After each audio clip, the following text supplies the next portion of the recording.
Hello everyone. Welcome to our YouTube channel, The World Times News by AI. So let's start the video.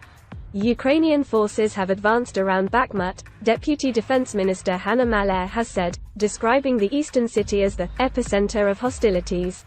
She did not say whether a long-awaited counter-offensive had begun. Separately, Russia's military said it had repelled a new attack in the eastern Donetsk region on Monday. Bakhmut has for months been at the heart of fierce fighting. It has little strategic value, but is important symbolically both for Kyiv and Moscow. Monday's claims by Ukraine and Russia have not been independently verified. In the early hours of Tuesday, air raid sirens were activated for several hours all over Ukraine.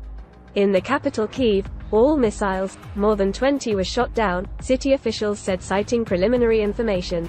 In a post on social media on Monday, Ms. Maliar said that, despite stiff resistance and the enemy's attempts to hold their positions, our military units advanced in several directions during the fighting. She said in Orikhovo, Vasilivka and Paraskovivka, Ukrainian troops gained from 200 meters to 1,600 meters, 656 to 5,250 feet, while in Ivanivsky and Klishchivka, they advanced between 100 meters and 700 meters, 330–2,300. All four villages are located within several kilometers of Bakhmut. The battle for the city in the Donetsk region has been the longest and bloodiest of the war. In a video address late on Monday, President Volodymyr Zelensky thanked Ukrainian fighters for delivering the news we are expecting on the Bakhmut direction. The enemy knows that Ukraine will win, he said. The Russian paramilitary group Wagner had claimed to have captured the city in late May. In recent weeks, some analysts have suggested Kyiv's forces are attempting to encircle Bakhmut and trap Russian units. A major Ukrainian counter-offensive has been long expected, but Kyiv has already said it would not give advance warning of its start. There has been a notable increase in military activity, with Ukraine claiming to have made marginal gains elsewhere on the front line.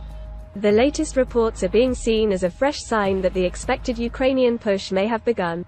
Meanwhile, the Russian Defense Ministry said on Monday that a new attack by Ukrainian forces in the Donetsk had been repelled. In a statement quoted by state-run media, it said the attacking side suffered heavy casualties, and that 28 tanks, including 8 German-made Leopards, were destroyed. This has not been verified by the BBC.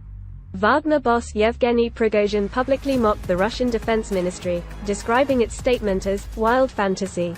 This comes a day after Moscow said a Ukrainian, large-scale offensive, in the Donetsk region had begun on Sunday, but was unsuccessful. Ukraine's military said it had no information about such a major attack in the region. Video of what Russia said was the battle in Donetsk showed military vehicles under heavy fire in fields. Russia claims it killed 300 troops and destroyed 16 tanks. We do not have such information and we do not comment on any kind of fake, a Ukrainian army spokesperson told Reuters. There has been a significant increase in Ukrainian messaging on when and how their counter-offensive could take shape. Ukraine has been planning such a move for months. But it has wanted as much time as possible to train troops and to receive military equipment from Western allies. Foreign Minister Dmytro Kuleba said his country now had enough weapons for a counter-offensive, but would not comment on whether it had begun, Reuters reported. Officials in Kyiv have warned against public speculation over the offensive, saying it could help the enemy. Plans love silence. There will be no announcement of the start, the Defense Ministry said in a recently posted video. It featured masked and well-armed troops holding their fingers against their lips. It will take Ukraine time to achieve its goal of liberating territory taken by Russia as far back as 9 years ago. And Moscow has had time to prepare. It means if Ukraine is able to mount a counter-offensive, it is going to take a while. Much is at stake because the government in Kyiv needs to show the people of Ukraine, and Western allies, that it can break through Russian lines, end the effective military deadlock and recapture some of its sovereign territory. Elsewhere, fighters opposed to the government in Moscow say they have captured some Russian soldiers in Belgorod, near the border with Ukraine. The claim was made by the Liberty of Russia Legion, FRL, which described the announcement as a joint statement with the Russian Volunteer Corps, RDK.